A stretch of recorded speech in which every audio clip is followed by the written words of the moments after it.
So thank you very much for waiting. Good morning, good afternoon, good evening. Welcome to this second webinar in the webinar series as part of the program of work on Health Systems Impact Modeling Consortia. I'm Zubin Shroff from the Alliance for Health Policy and Systems Research, and thank you for joining us. Today's webinar focuses on the experience of the Thanzi La Onse healthcare system model for Malawi. And at the outset, we'd like to thank the Gates Foundation for their support to this work. We have a distinguished set of panelists with us here, and including Professor Tim Hallett from Imperial College London, Dr. Anna Vassel from WHO Economic Evaluation, Dr. Dominic Nakoma from the Kamuzu University of Health Sciences, Pakwanja Tuia from the Ministry of Health Malawi, and Dr. Tim Roberton from the University of Western Australia. Now, coming to the session overview, I'll provide a brief introduction to the Health Systems Impact Modeling Consortium program of work, focusing on the community of practice on health systems modeling that the Alliance and HSG are collaborating on. This will be followed by a presentation on the Thanzi La Onse model in Malawi from Professor Tim Hallett from Imperial College London. We will then have a panel reflecting on the Thanzi La Onse model experience from Malawi. And the panelists will include Dr. Dominic Nakoma, who will reflect from the perspective of a Malawi-based researcher, Dr. Anna Vassel, who will give a global perspective on health systems modeling, and Dr. Pakwanja Tuia from the ministry, who will give the perspective of a policymaker. We will then open to audience question and answers, and Professor Tim Roberton will provide his closing reflections. Could I have the next slide, please? So now coming to a brief overview of the program and why this work program. And a challenge that health systems have faced is not being able to measure the impact of investments in health systems in terms of improvements in the delivery of services, health outputs, and health outcomes. And this is a problem for a whole range of people. At the national and subnational level, it provides challenges for those working in health systems and those working in ministries of health to make the case for health system strengthening investments, both within health budgets and with ministries of finance for increased health budgets. And at the global level, it's a problem for those who are working and advocating with global health initiatives to invest in health systems. And there's a need to demonstrate the potential efficiency gains, particularly in this time of resource shortage and scarcity, from investing in health systems than one disease at a time. Modeling is one approach which can help in this and make the case for these investments in health systems, but we need modeling approaches that meet some of these criteria. They need to respond to real-world policy questions, can use available data, which is a challenge in many countries, be complex enough to make sense of the interactions that characterize health systems, but be still understood by policymakers and practitioners, and more importantly, and we'll bring this up in the discussion, trusted by policymakers and practitioners, and that can be carried out by researchers based in country. Could I have the next slide, please? And the aim of this overall program of work, and I won't delve too long into this because we want to get quickly to the Thanzi La Onse model, is really to nurture the development of health systems, modeling approaches and techniques to measure the impact of health system strengthening interventions on the provision of essential health services. And we want to lay the foundation for learning ecosystems of policymakers, researchers, and development partners within select low and middle income countries through developing health systems models to answer policy relevant questions. And we are doing this currently in Ethiopia, Indonesia, and Kenya. We want policymakers and practitioners who are sensitized to health systems modeling approaches to make the case that I described earlier. For country researchers to learn by doing in big capacity to implement these approaches, and with development partners to see the added value of health system strengthening and use this to inform their grant making. Could I have the next slide, please? And an equally important objective of this work is to catalyze the creation of a global community interested in developing health systems modeling approaches and applying these in policy and practice. And this is what we're really focusing on today. And could I have the next slide, please? So as far as the modeling approaches in country, we have three projects in Ethiopia, Indonesia, and Kenya. We had a presentation from Indonesia a couple of months ago, using different approaches done by research institutions in country And you see the wide range of issues they address. So around NCD care, health financing reform, community health promoters in Kenya. And we will be showcasing each of these. So as I said, we already showcased the Indonesia project. We will in the coming webinars be showcasing the Ethiopia and Kenya projects and discussing progress on this. Could I have the next slide, please? But what I want to do now is to go a bit more into the community of practice on health systems impact modeling that a lot of you have helped inform through responding to the online survey that we had, and also discuss what we plan for this community over the next year and a half. So this is a collaboration between the Alliance for HPSR and Health Systems Global. We want this to be a space to discuss current work on health systems modeling and to sensitize a broader community to the potential of modeling. Encourage knowledge sharing around health systems modeling through ongoing engagement, provision of resources. And we've built this bottom up through soliciting feedback from all of you and the wider community that is interested in health systems modeling. And we'll just briefly discuss the survey results and what we plan to do going ahead with this group. Could I have the next slide, please? So we had 107 responses with an even split between academic researchers on the one hand and program managers, implementers, and those who describe themselves as technical advisors and development partners. Just a few key questions in terms of what people would like from participating in this community of practice. We had a strong response in terms of learning from peers, building collaborations and research partnerships, and also in help with applying modeling to policy questions. People appreciated these webinars or learning sessions as a mode of engaging, and also mentioned thematic working groups and communities and online discussion fora. Could I have the next slide?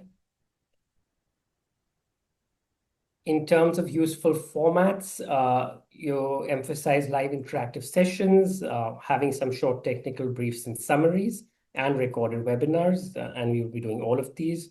And in terms of frequency of structured interaction, there was a split between those who wanted monthly, every 2 months, and quarterly. And I think we will be catering to via media, as you will see from the next slide. Could I have the next slide, please? So what we're going to do is continue with this webinar series. This is the second one. We'll have one more early next year and another 3 or 4 over the course of 2026, where we showcase examples of health systems modeling in practice, both those in the projects supported by the Health Systems Impact Modeling Consortia, as well as other projects as we have today with the Thanzi La Onse model that Professor Hallett will be presenting. We will also responding to the need for greater engagement and the desire for greater engagement expressed by the survey respondents, be having what we term linking and learning sessions, which would be discussions around a specific topic or methodological approach. We will put out a question in advance, seek questions from the community of practice through reaching out to you to respond to a prompt, and then have a discussion really on that, with more time for feedback and question and answers than presentation. And then to help to provide resources, we will develop a repository which will be live by next month, which will have publications around, links to publications around health systems impact modeling, health systems modeling, technical briefs developed by the projects, and links to other groups and societies working in this area, as well as providing recordings of the webinars and linking and learning sessions. Could I have the next slide, please? And with that, that's a broad overview. I'd like to hand over to Professor Hallett to present the Thanzi La Onse model. Great, thank you very much. I'm going to just share my own slides, if that's okay. Is that coming through? Yes, we can see it. Great. Okay, thanks very much. It's a pleasure to present to this group. Thank you for the invitation. Just some background. So Thanzi La Onse model, which I'll be presenting today, is actually the result of a large and long collaboration between the Kamuzu University of Health Sciences, where Dr. Nkoma is from, and the Ministry of Health in Malawi, where Pakanjatia is from. So it's great to be on the call with those who have been involved from the very beginning in developing this project. It's also been contributed to over the years by colleagues at Imperial College London, UCL, and University of York. And it began by being motivated by looking at the outside of a clinic here, where they're saying what services are available. And the question was, well, what should this sign say? And how will what that sign needs to say evolve, or should it evolve, in relation to the major demographic, epidemiological, economic, climatic changes that we know are going to unfold in the coming years and decades.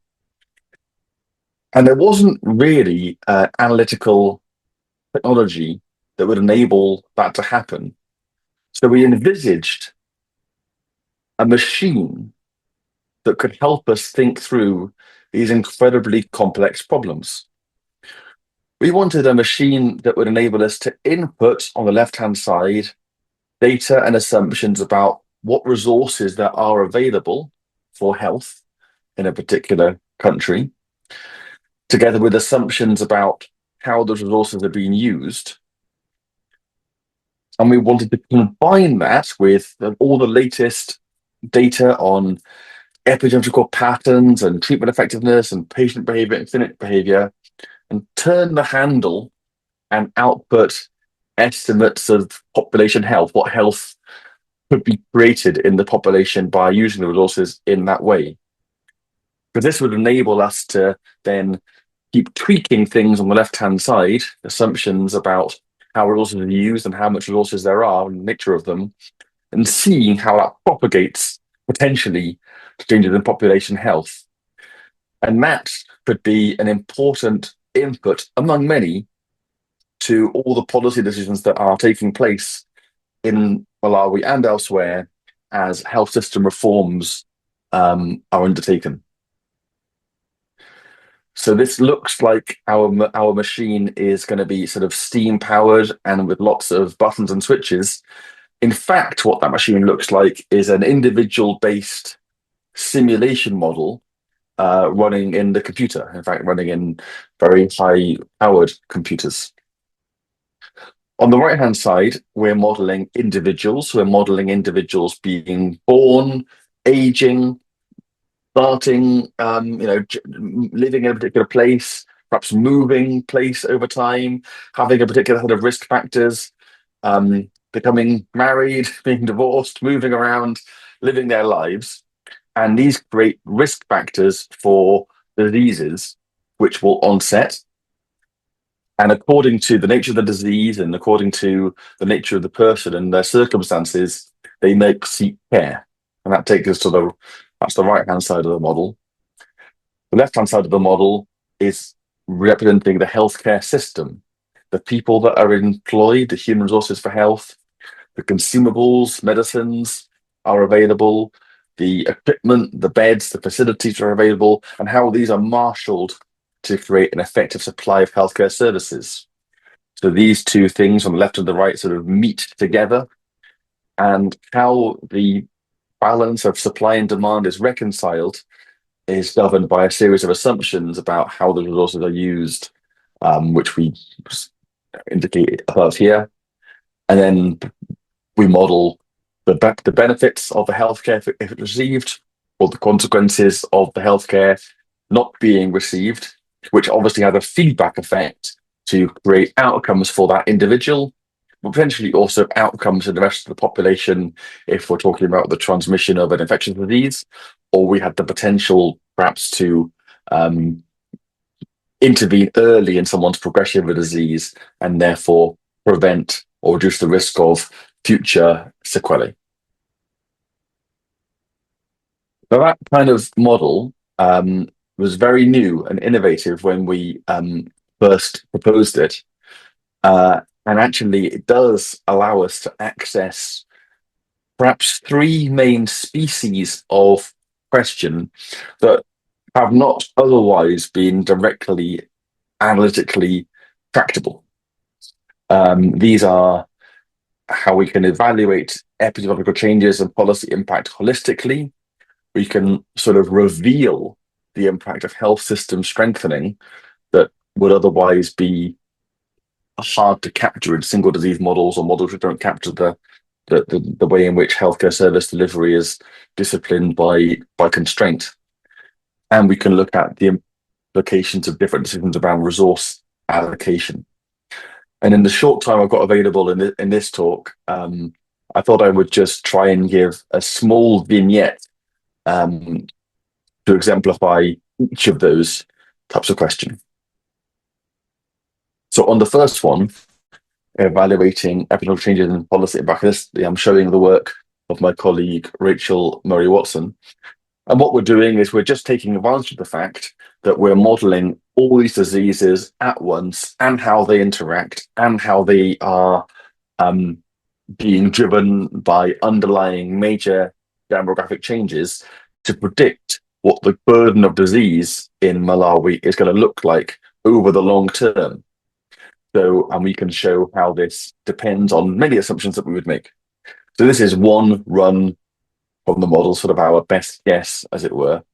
And what it's showing is a real rebalancing of disease portfolio, of disease burden, hopefully away from infectious diseases, which you see going down, and actually quite fast increases, faster than population growth increases in non-communicable diseases and mental health diseases. It's then straightforward for us to say, well, and what would be the requirements, therefore, for healthcare services of different types, and we call those appointments.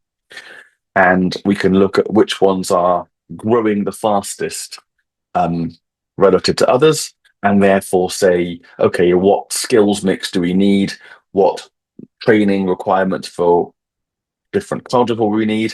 And if we think about redefining cadres in the future, what are the skills and services that are going to be most valuable in the future as it derives from these changing epidemiological patterns?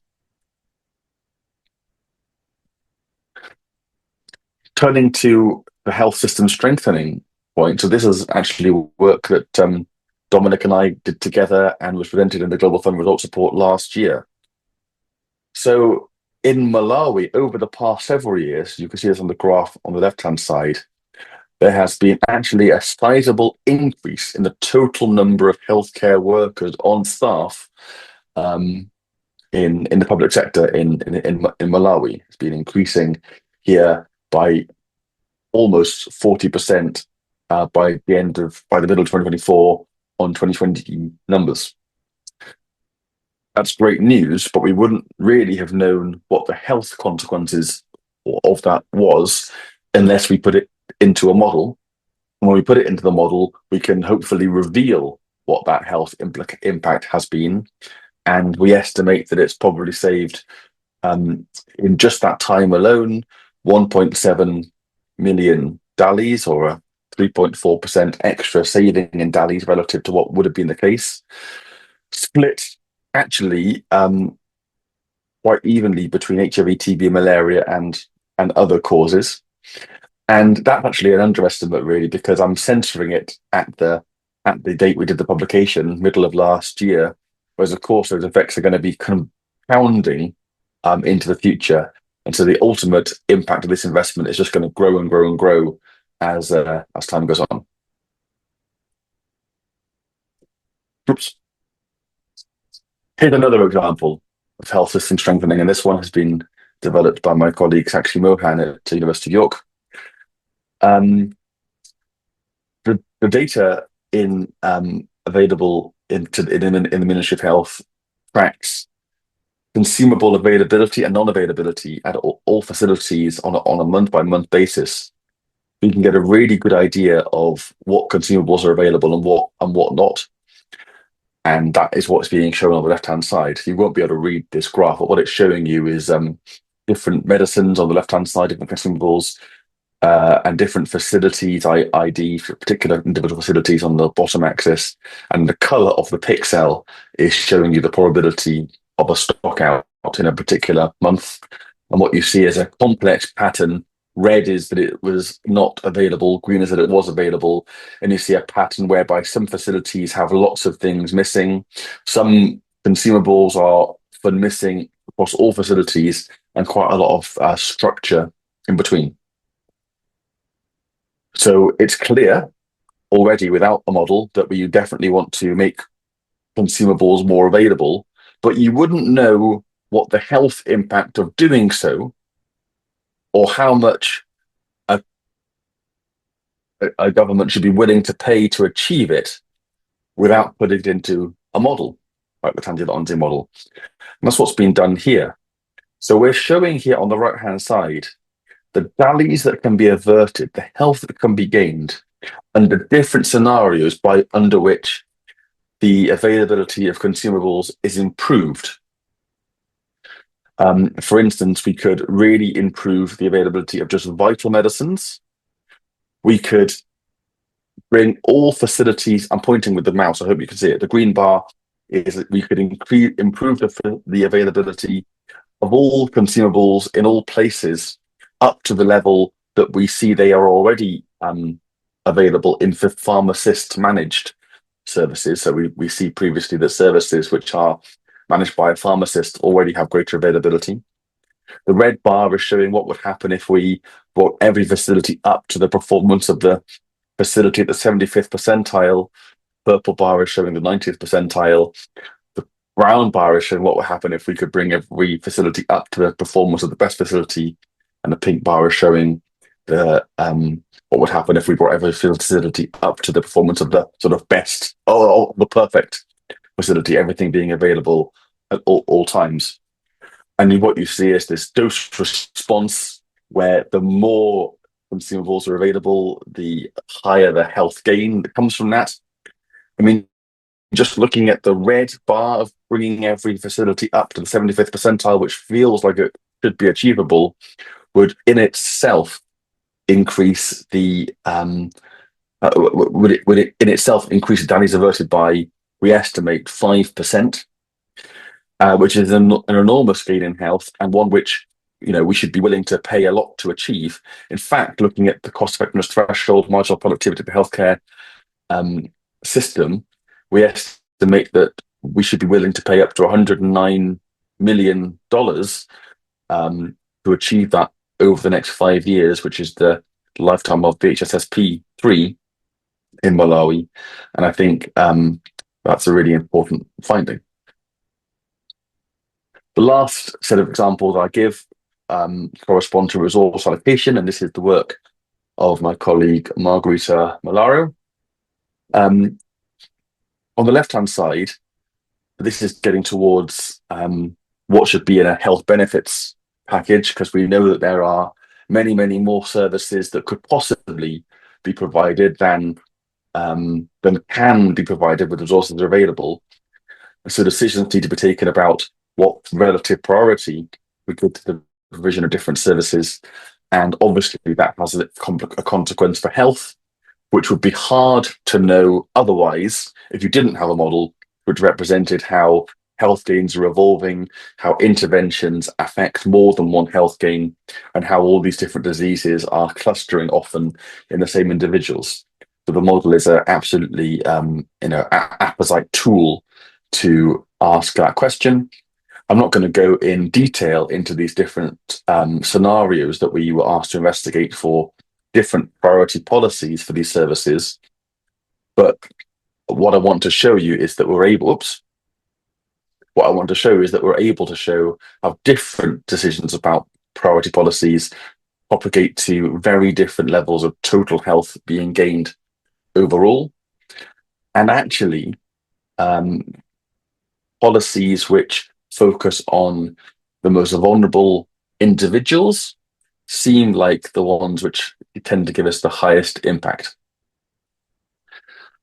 The final thing is this graph on the right-hand side is a new publication in PLOS Medicine just last week, where we're able to describe what the total number of DALYs incurred in a population in Malawi would be between 2019 and 2040 in this case, under different scenarios for the growth of investments in human resources for health in that country.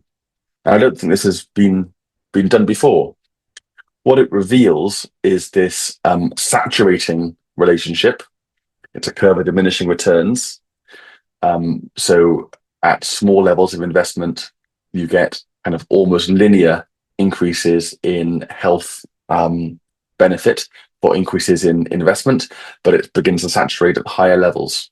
The point we wanted to make, though, is that the red lines here shows what happens if we just manage to keep human resource growth at pace with GDP growth in the future, according to IMF forecasts. And that gives us a sort of a baseline projection of what the health gains will be.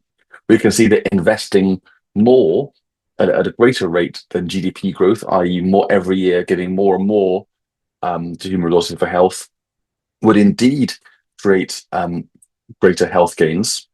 But falling behind that, so that we're proportionately giving less and less resources to human resource health as the economy grows and time goes on, rapidly means that there would be much less health being generated in the healthcare system.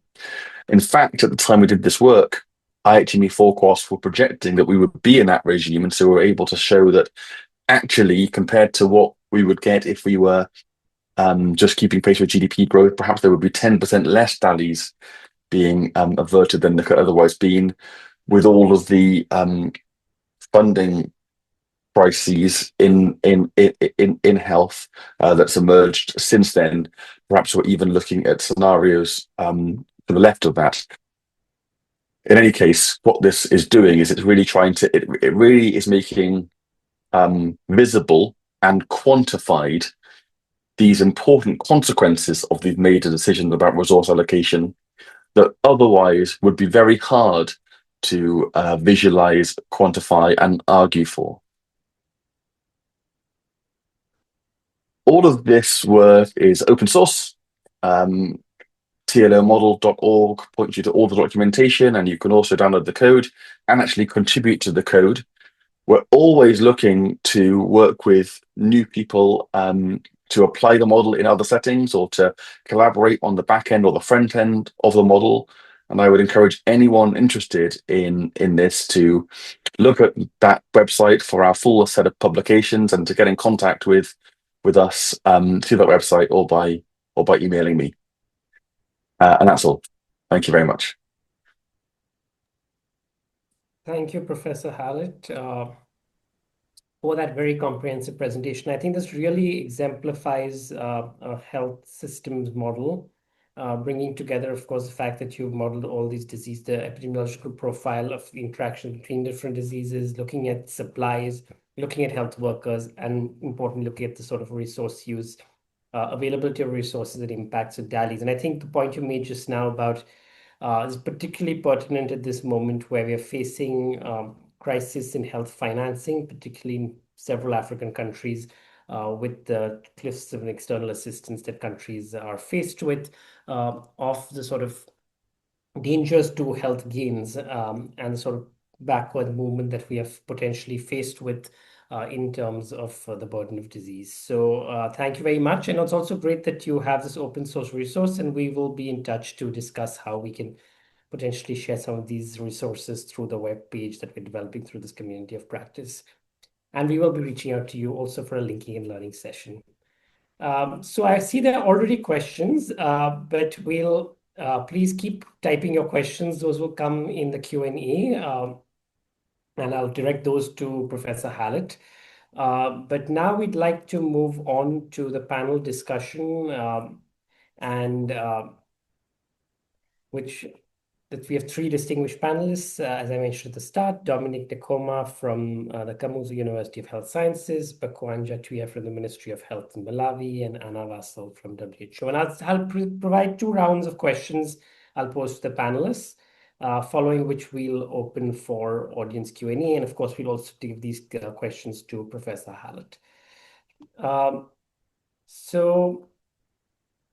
If I could begin with you, Dr. Pakwanja from the Ministry of Health Malawi, and looking from the policy perspective, how has the model, the Thanzi La Onse, helped inform policy making efforts around what interventions to provide? Tim provided the sort of importance of different packages of interventions and the gains, particularly around gains to the poorest groups and the equity considerations, and also allocation of resources around different interventions. So over to you. Thank you very much, and thank you to Professor Hallett as well. I think the presentation was quite self-explanatory, but happy to present some of our reflections and based on the collaboration that we've had over the years.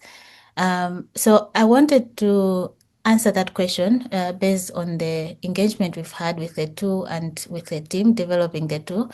And I think being from the Ministry of Health, I wanted to start by addressing part of the practicalities of developing such a tool before we start going to the application. And I wanted to talk about the design and application perspective separately.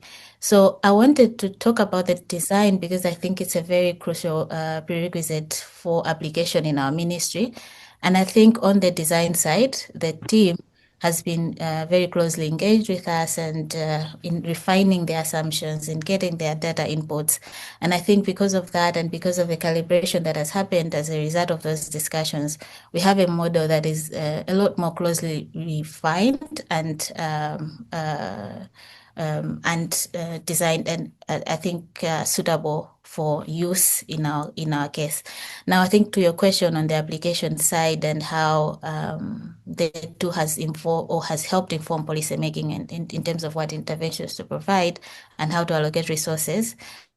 I think when we first started engaging with the tool, we sort of looked at it more from the health benefits package design perspective, which I think Professor Hallett addressed as part of the presentation.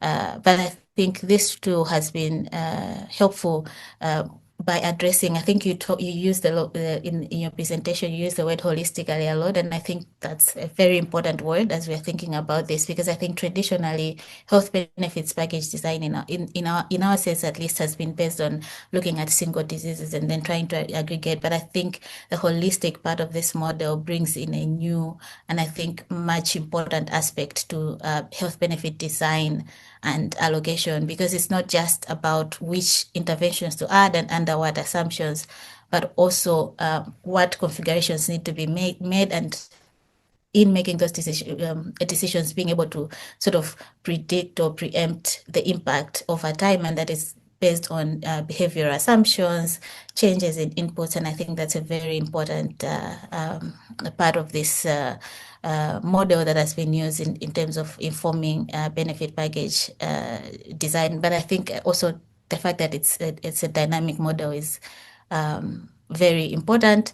But then I think also maybe I speak a lot about the health benefits design part of it, but I think there's also a lot to be said about the planning part in terms of health system costs, which we talked about, the epidemiological impact as well as effectiveness, which I think are all very directly relevant, not only for medium or long-term planning, but also just short-term and operational planning.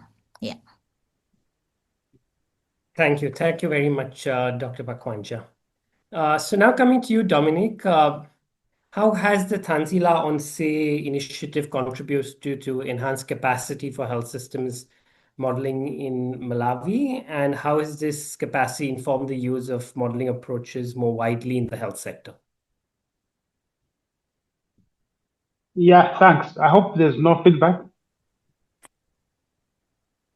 Okay, thanks. Yeah, so it's been some 7 years plus since the Thanzi work began in Malawi, and I think we've seen over that period, concurrently with the development process, also boldness on the part of the ministry in shifting the thinking from siloed disease-oriented optimization to beginning to believe that you could see the system as one, and that the diseases interact. And I think this, I would say that that's one probably undocumented change we're seeing. So Pawanja spoke about the benefit packages. I think with the TANs, for example, with policymakers armed that the two exist, and there's been kind of shift in the thinking from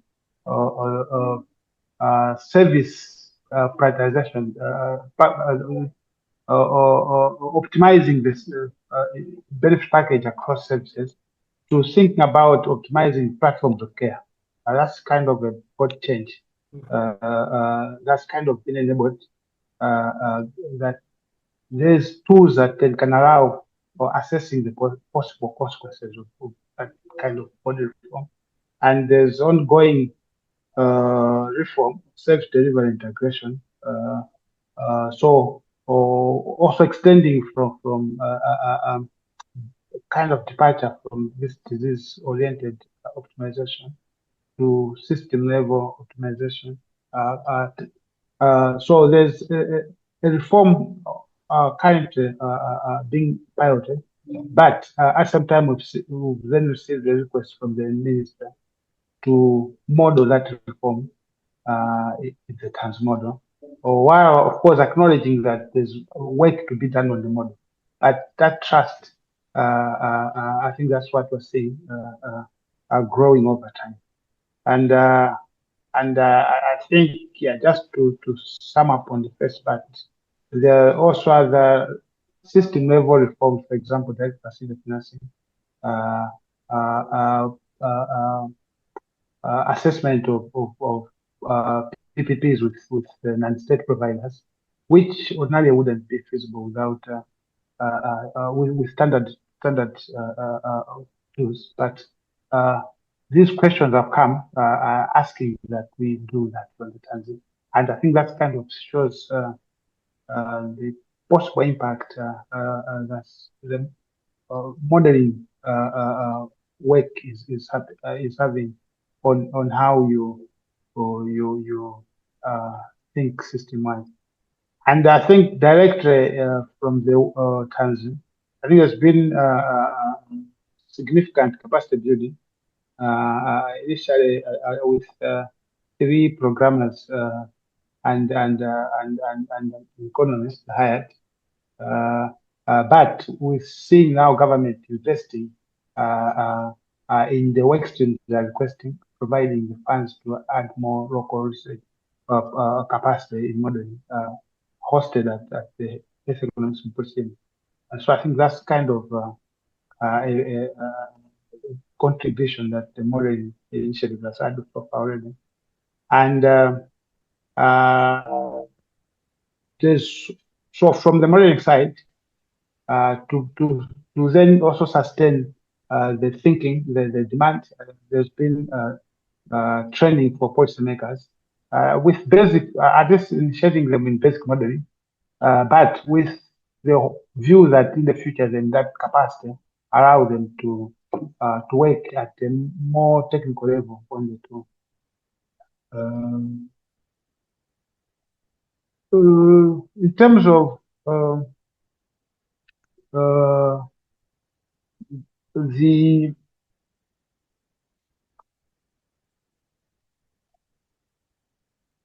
use outside of within the health sector, I think as I indicated, I think in Malawi, yeah, that's kind of clear. But at the EXA level, at the regional level, there's a team already working to then working with ministries of health to check demand for the model. But I must say that ideally for Malawi, because the demand initially was initiated by government, asking for possibility of a sampling system level, and this was taken up by the TANS consortium. And so there's been a lot of, so on the government side, there's ownership of the process. And I think in the so far, talking to our colleagues at Exxon, there's expressed demand in Tanzania, and there's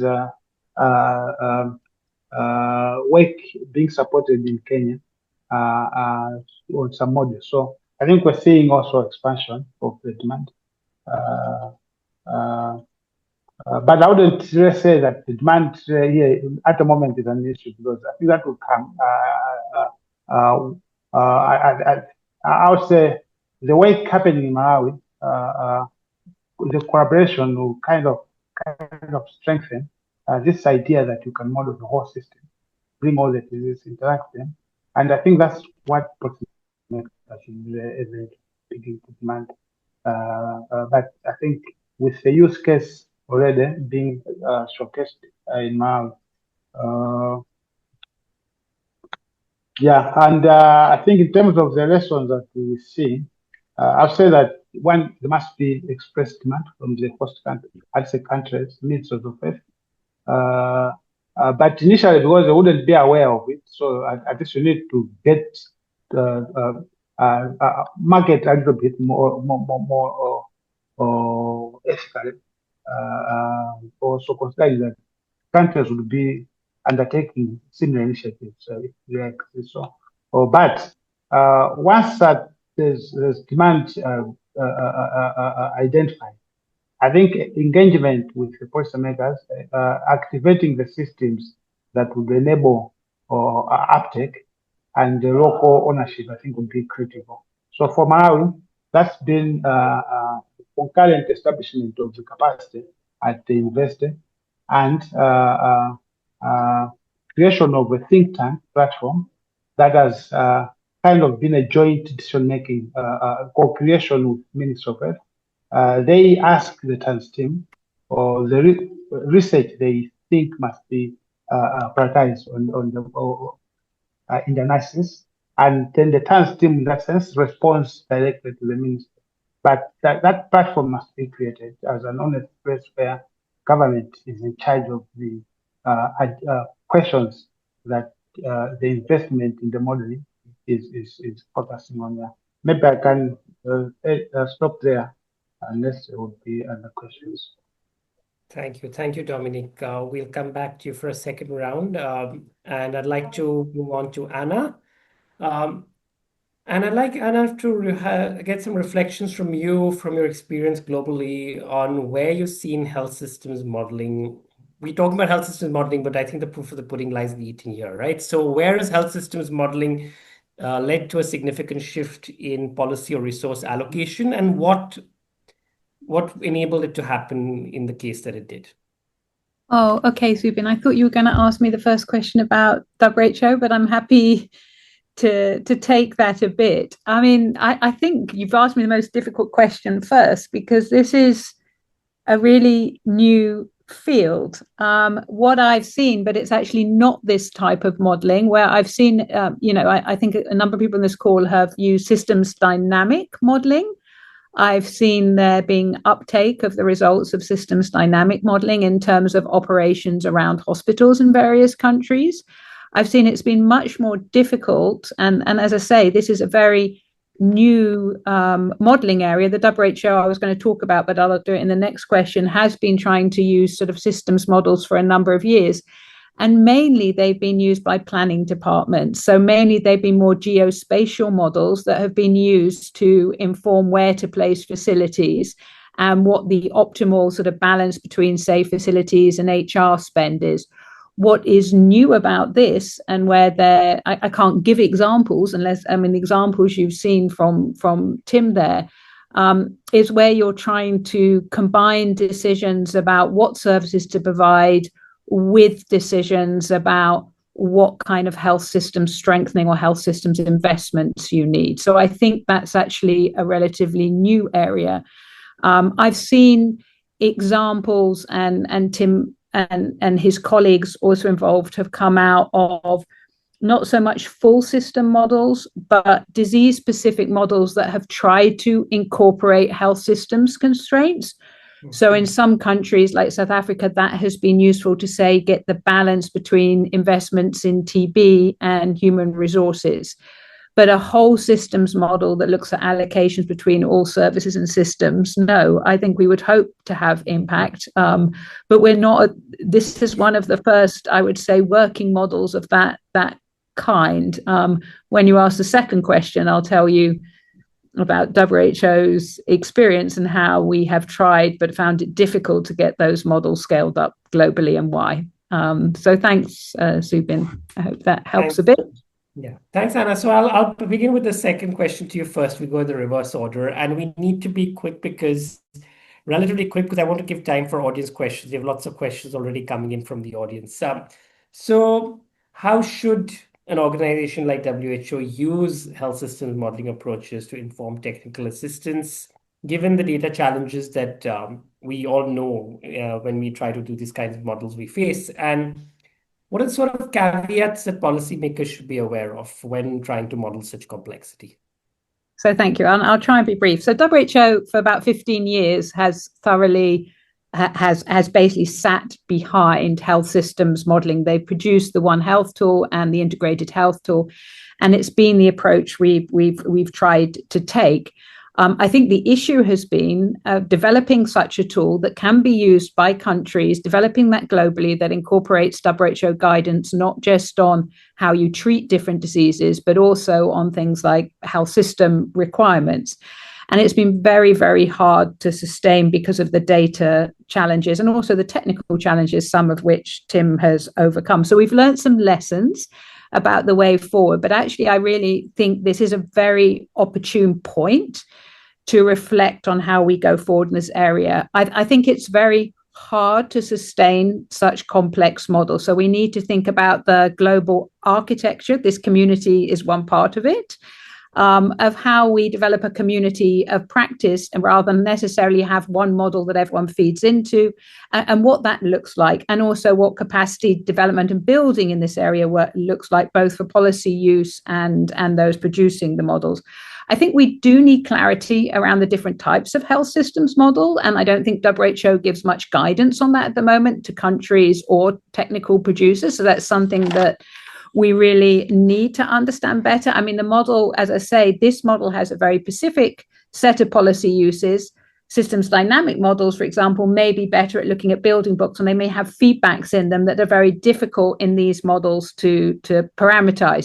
So we just need to understand that better. One of the questions I had for Tim is, if you you talked about the interactions and how they were very important to setting priorities between diseases. It would be really interesting to understand better what interactions are most important and what are less important. So we need to understand more about that. And there's a substantial technical challenge ahead. The other thing I'd like to say is this is focused on modeling, but the process of using these models and the institutionalization is equally important. I'm not just talking about capacity building, but we've talked about several different decisions this model has been used to inform. I'm not sure how the trade-offs between those different decisions are made, but also in government planning processes, sometimes we need very blunt models just to look at that 20, 30-year vision. I think one of the mistakes that WHO has made in the past is they developed a model perhaps potentially for that purpose, but then ministries wanted to actually incorporate that and directly use that in budget planning and investment appraisal. It was too much to encapsulate in one model. Again, we might want to look at specific ways of dealing with different diseases. How is that incorporated in this model, or is that a separate set of questions before those diseases are parameterized in the model? So I would like to see a look at how these type of models fit in with different decisions made by governments, and whether we have this big machine that does everything, or whether we're very clear about the use cases for different types of models. I have so much more to say, but I'm going to stop there. And thank you, Zubin. Thank you, Anna. And we've got a whole range of questions there and ideas for discussion. And I think really this community of practice, we look at all these different facets. And I think some of the linking and learning sessions can really focus on unpacking some of the things you brought up here in this answer. So I'd like to now go back to Pakwanja, and if you could briefly address this question of How do you think modeling outputs can be best aligned with existing national planning processes and budget processes to maximize uptake? What should the modelers be doing, and what should those in ministries be doing to enable this match? Yeah, thank you very much for those questions. And I think I'll build on my previous response, but also on the responses from Dominic and Anna just now. I think they both focused on the holistic part of this model, and being a very big value add to the modeling space, and in terms of what ministries of health used. And I think, as I was reflecting on the first question as well, I talked about how I saw this as the clearest space where the model adds value, in terms of just being able to look at the whole system and then try to look at along the pipeline in terms of impact, and doing that dynamically, but also being very precise in terms of assumptions and inputs, and in our case, using very local assumptions, very local inputs, and being able to adjust according to risks that are observed and behavioral responses that are expected in a population. So I think that's a very clear space where the model adds value. But then if we start talking about that, we are mostly looking at the health benefit package design space. And I think within that, this model helps us to look at different configurations of health benefit packages. If this goes in, if we take this out, what kind of impact would that have over time? And I think the dynamicity of that is very important. But then I speak of that in the sense that, to your question, that's more like, in our case, more of a medium-term question than an operational short-term question. And I think that's one aspect in terms of aligning with health planning or national health planning cycles, because I think in the medium-term planning cycle, these are very important questions that we need to take into account, and the two can speak to that. But I think there's another part, which is the shorter term and more operational planning, which I think Professor Hallett also addressed in the presentation and gave a few examples. And I think if we are looking back at the example that he gave in terms of HR allocation and distribution, I think those kinds of questions are very important operationally. So now we're going to short-term planning, which means we can also use this tool in annual planning cycles. And I think he also gave the example of supply chain and commodities and allocation for that, which is, I think, also we are still back in the short-term planning cycles. And I think all of these use cases are very important, and in terms of planning for health systems, and trying to make better resource allocation, better and more informed resource allocation decisions in the short run, and then anchoring those decisions in the long run for other use cases. But I think these are parts of the model that have changed. At least I've seen change over time as the model has expanded. But I think that flexibility is what allows it to be a tool that can also be used for more operational decision making, rather than just longer or medium-term planning. Thank you. Thank you, Pakwanja. And I'd like to now come to Dominic. What lessons do you have from building modeling capacity in Malawi that you think are transferable to other low and middle income countries?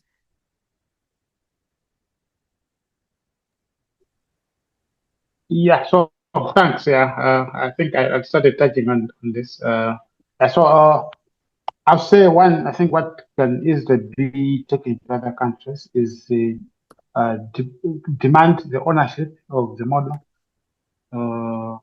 of finding an institutional home in the government, and a champion in the government. I think that's something that we've demonstrated. That this has been demonstrated here in Malawi.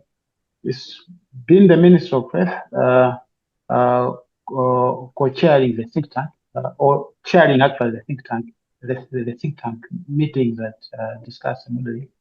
And inside the ministry, the planning department, the director of planning is the champion, has been the champion. And with him, I think there's been a lot of capacity built on the demand inside. So within his staff. So I think that is something that, from our experience, is feasible. And then the second part is the engagement platform. The policy engagement platform that we call it a think tank. It's a joint university. It's a joint platform of the Ministry of Health directors and the principals and the academia. So coordinated by our unit and with the Thanzi group. So I think that also is something that's feasible. Create the co-creation platform, because that must, if you're going to go far with modeling, I think there must be a place where knowledge is exchanged on and think tank platform. I think has demonstrated that, in fact, many of the most useful questions that have come, in fact, all the questions that have come, been analyzed on the Tanzania, have a root in the planning department via the think tank platform where they are polished and are sustained as potential areas for further modeling. And then before we commit the modeling sources. And then I think finally, locating the home for the modeling. So I think from my experience in government previously, for example, with similar tools, the one has to that Anna, I think the major limitation, if I compare with the terms now, the way we set up, is that much of the capacity building was designed to go into ministry. But I think with the terms, we know that you have to break down the competences needed for the modeling to be sustainable, and then locate those competences there. So the demand side, demand the ministry. Policy engagement sit it between ministry and academic, the producers of the modeling outputs. And then the actual modeling located in the hands of people that are knowledge generators and research. So I think for me, that's an important lesson that other countries trying to do the same need to pick up, locate the center, the hub for the modeling, the programming, the economics of it,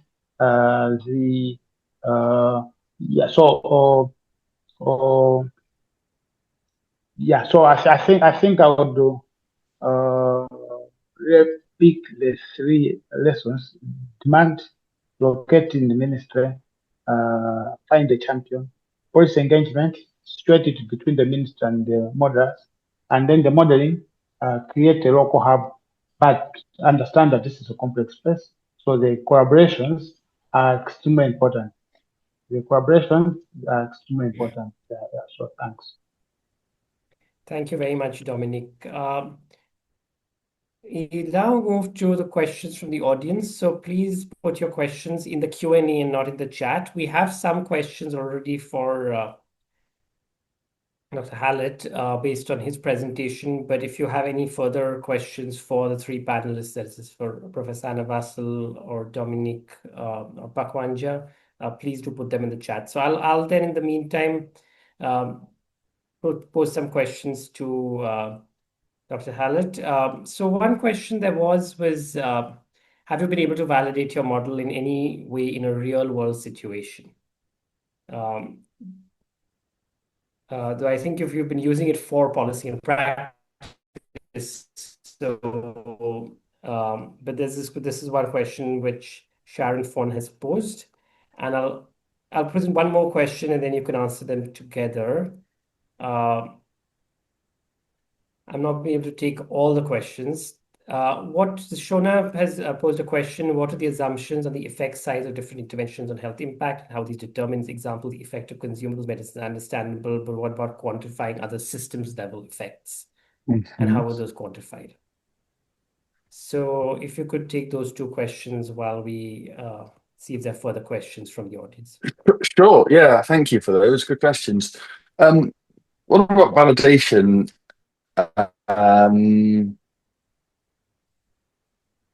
I mean, the answer is that, I mean, we prefer the term make sure that the model matches as far as possible all the data that we have available. And because we have quite a lot of data that comes in different directions, by the time with it we have the model which definitely satisfies all those different types of data, we feel confident that the model is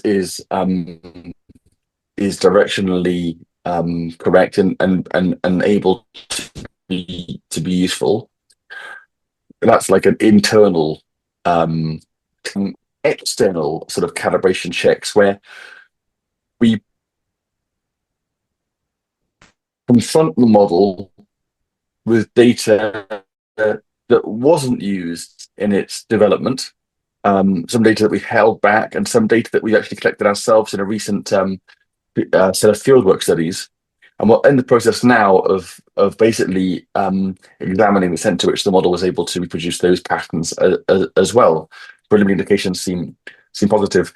It's not something, the job of validation, it's never done. It's always an evolving thing. Whenever new data comes around, we're always interested to see how the model behaves and everything, and it's a learning process.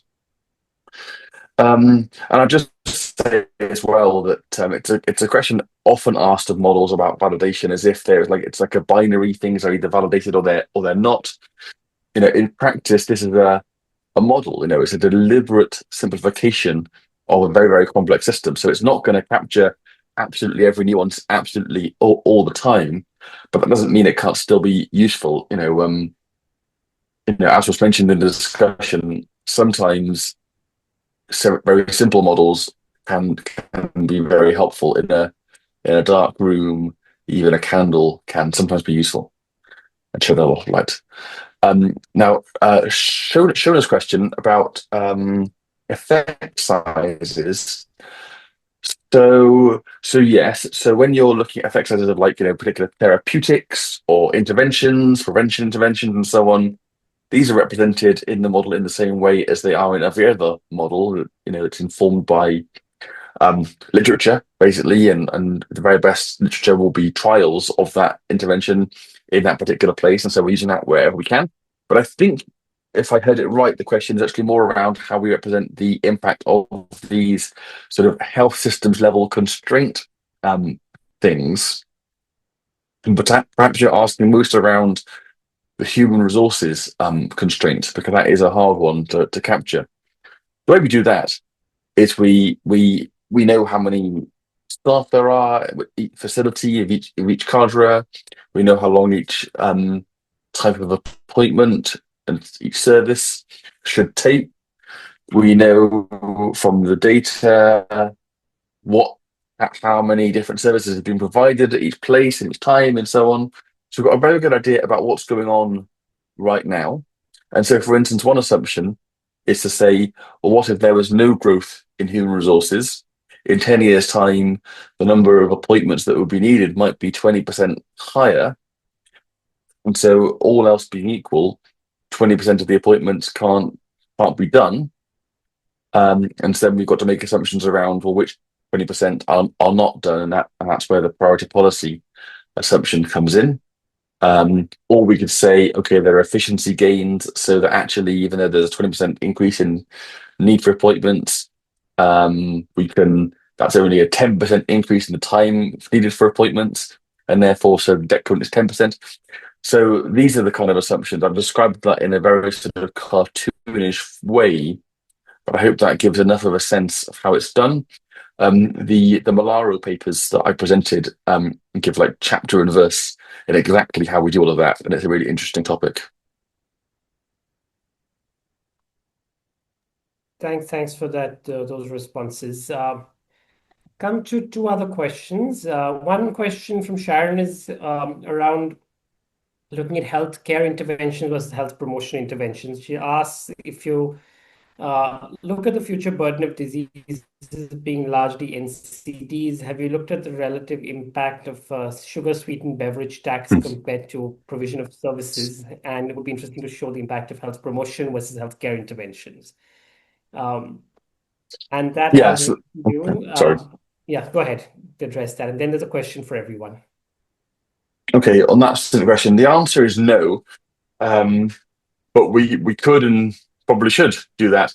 It's an area of one of my close colleagues at Imperial does that work a lot in the UK and in the European context, and it's very, very interesting, and it's quite possible to do that in the model. We haven't done it. It's on the list of things we should do. So thanks for that. I wanted to pose one question, which I think is relevant for all the presenters, Tim and the panelists as well. It's around engaging policymakers. And the question from Adima is, how would you approach evidence generation in the context with unreliable and incomplete data? And how do you engage policymakers to make decisions when the data picture isn't perfect? And I'd like to begin here with Professor Anna Vassal to discuss sort of the data challenge which was also brought up, and then have Dominic Pakwanja and Tim Hallett all reflect on this, because I think this is a very central challenge in the whole modeling world. Yeah, it is very central talent. So I just talk a little bit about priority setting, less it can apply also to health systems planning. I think in priority setting, we've learned very much that the best way to do this is what we call evidence-informed decision-making. So very careful processes. Actually, the WHO also has them in the guideline development group, where you have expert review and contribution, firstly to the sort of modeling to start with, but also expert review of model outputs alongside qualitative experience and expertise in the country. And that sounds really straightforward, but in fact, in countries, it's actually quite hard to implement. It requires really understanding what expertise you need in the room. And I think if I give an example in Rwanda, who recently did this, it was focused just on cancer. And it's very easy to have kind of data and uncertainty interpreted by people who are experts in cancer. When you talk about health systems modeling, I think there's a much greater challenge, because you're looking at the whole health system. So how are you going to sit there in a room with incomplete evidence and uncertainty around that evidence and make the best decisions? What is that expertise that you need in the room to understand the results of these kind of models? So I think we'll always be in data scarcity. I think my challenge always to the modelers is, please do represent both, uncertainty around your data point, but also structural uncertainties in your models. What's a mission? What's there trying to inform, the people in the room, where the gaps are. You're the experts in that. But secondly, you need quite elaborate processes, unfortunately, to actually bring the two together, which may take weeks to do, not just one afternoon's workshop, to ensure that uncertain evidence is applied to policy as correctly. One last thing is there are frameworks to look at the risks of bad decisions. And sometimes it's worth delaying decisions where you do understand the data is not there. So understanding sometimes no decision or to wait, particularly to do new things, might be one of the outcomes, and should always be available to decision makers too. And I'll stop there. Thank you so much, Professor Anna Vassal. I'd like to then come to Dominic.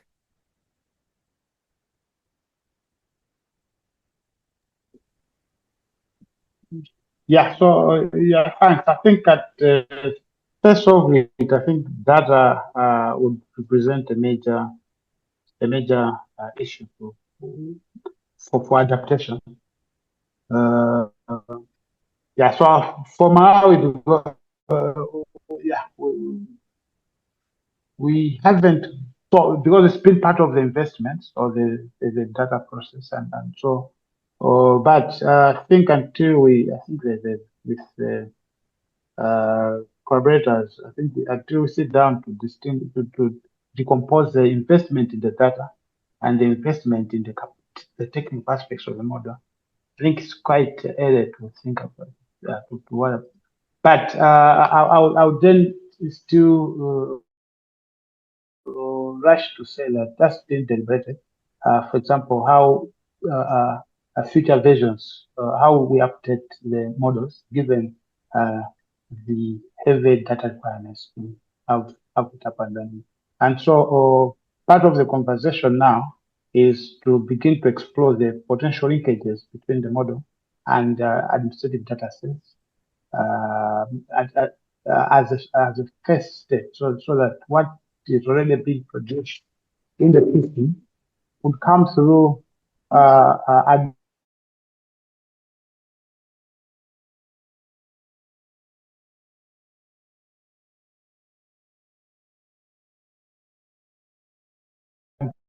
make up the digital already being produced by the ministries or by the National Statistics Office, and kind of creating platform that you can assemble that evidence. I think that's work that Tim would be best placed to speak to. But I think that's something that the engagement between us and the collaborators has already begun to think around how we make the data acquisition and analysis process as efficient and more friendly to a low-income country setup context like Malawi, so that in the future, with the tool, you will then not in a position where you can't use it, or there's questions about the ability of the data because the investment isn't there. Well, already the ministers collect abundant data, the NSOs, and now also I think very important would be to think of the transmodal as part of a broader research program in country, so that there will be some other research processes activated that could provide data into the country. For example, in Malawi, there's a pilot on self-delivery integration. That pilot is then being leveraged to kind of support the trans modeling itself, and of course the trans who kind of model the potential impact of integration. But the integration pilot itself provides also a possible source of the data to the trans. So not investing data for the trans, it's data for a different research question, but that data can then be leveraged. So I think it's kind of thinking more holistically about the role of the model in the context of a broader national research agenda. Yeah. Thanks. Thank you, Dominic. And Pakwanja, just reflections on data challenges engaging with policymakers. And how do you, I think it comes to a larger question of what do policymakers need to trust these models? Yeah. No, thank you very much. And I think the questions that at least the participants are asking are questions that we also asked at the very beginning of this process. But I think it's also been a process of collaboration in the sense of understanding that, okay, we are looking at a holistic model. That means we are looking at multiple specialities, and we cannot have one solution or one data source. So I think that was a process where we worked together to find appropriate data sources and multiple data sources at that, because I think in most cases we don't have a single data source, and the data sources that we have available, I think as the question has been posed, sometimes imperfect, that we don't have everything. We have maybe sometimes poor reporting rates and so on and so forth. But I think the first point I wanted to make is that at least if I reflect on how Thanzi La Onse team has worked with us, is that we've had separate discussions at the beginning with different specialties. As you've seen, the model is looking at multiple disease areas. So I think the first was to discuss with the different specialties in terms of the data sources and the data outputs, and sort of having a discussion about whether the results that are coming out of the model are realistic or as expected, and then looking at multiple data sources. But also, I think with a whole system model, one problem, maybe not a problem, but a complication, is that you just can't predict interactions, and that's something that you have to work out over time in terms of what that impact will be. And sometimes there are not already some studies that already are have explored those interactions and their impact.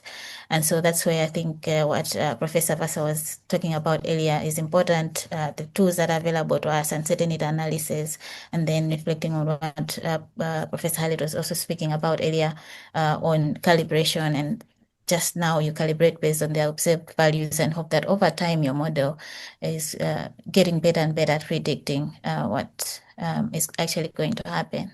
So thank you. Thank you, Pakwanja. And I think we're coming close to the end of the time for the webinar. So thank you to all the panelists, Professor Vassal, Professor Hallett, Pakwanja, and Dominic. Thank you for your, and thank you to the audience for these questions. I think this has been a very rich and illuminating discussion. Now, to conclude the webinar, I'd like to invite Tim Roberton to provide some closing reflections. Tim is providing support to all 3 research programs to experience doing the modeling analysis in Ethiopia, Indonesia, and Kenya. And I'll invite him now to provide some reflections. Thanks very much, Zubin. And yeah, big thank you to all of the presenters and panelists today, especially Tim and the team, but also the panelists. Honestly, I'm not sure that I'm going to be able to add anything, just to say that I found this really exciting, and it's a model that I have watched for a while now, and it's really great to hear about it. I want to learn more about it, so I will do that. As Zubin said, last year we undertook a scoping review to see who had been attempting health systems modeling, right, in the literature over the last few years. And honestly, there weren't many examples. A lot of examples of modeling work for infectious diseases or for specific diseases. Some modeling work around particular building blocks. But there are very few examples of a model like Thanzi La Onse that tries to be a whole of systems model. So I really think it is a notable example that we can all learn from. I also think it's just an impressive model. I like it. I feel like if I was going to construct a kind of perfect individual-based simulation model, like it has all of the things. I feel like it's logical. It fits the way we think about health systems. Providing different packages of services. I think I know from having heard Tim Hallett speak before, it has a level of abstraction, which means that you could potentially add in different types of services and different types of kind of health needs.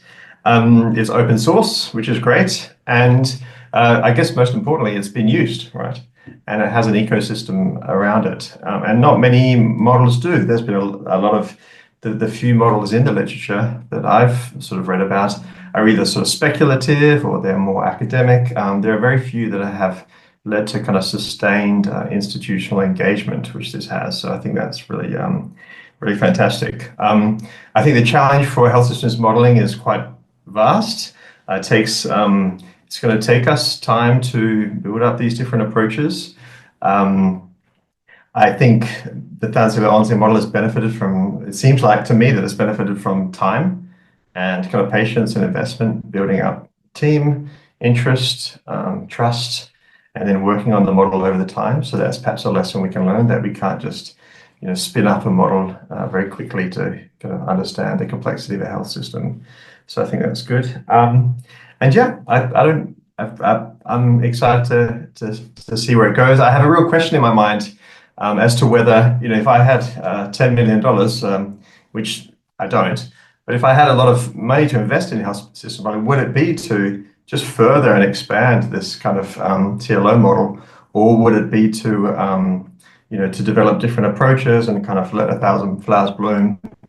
And I think perhaps there is merit in trying different approaches, but I think what has been shown here is a really wonderful example. So yeah, thanks again, and yeah, appreciate the opportunity. Thank you, Tim. I think Anna brought up, Professor Vassal brought up the point that we need a sort of typology also to understand what types of different models can address what types of questions. So there is, of course, merit in trying different approaches, but also on building further on an established model like the TLO model. So with that, we'd like to close the webinar. Thank you very much again to all the panelists. and to Professor Hallett for the presentation. Thank you to Tim Robertson for these comments, and thank you to all the participants for joining us, to the team from Health Systems Global, and to my colleague Sam Boland, who has been in touch with the panelists in the development of this webinar. So thank you, everyone, and we will soon be in touch with with an update around the linking and learning session. We hope to have one by the end of the year. And also we will let you know once the repository is live and available, and we'll then sort of organically build this, adding resources over time. And there are some questions that were unanswered. We'll get back to you about those. And we look forward to continuing to engage with all of you, seeing this great interest in health systems modeling, which is not, which as Anna mentioned, not an area where much work has been done, where there's much more to be done. And it's great to see this level of interest in this program of work. So thank you very much again, and have a great rest of the day. Goodbye. Thank you.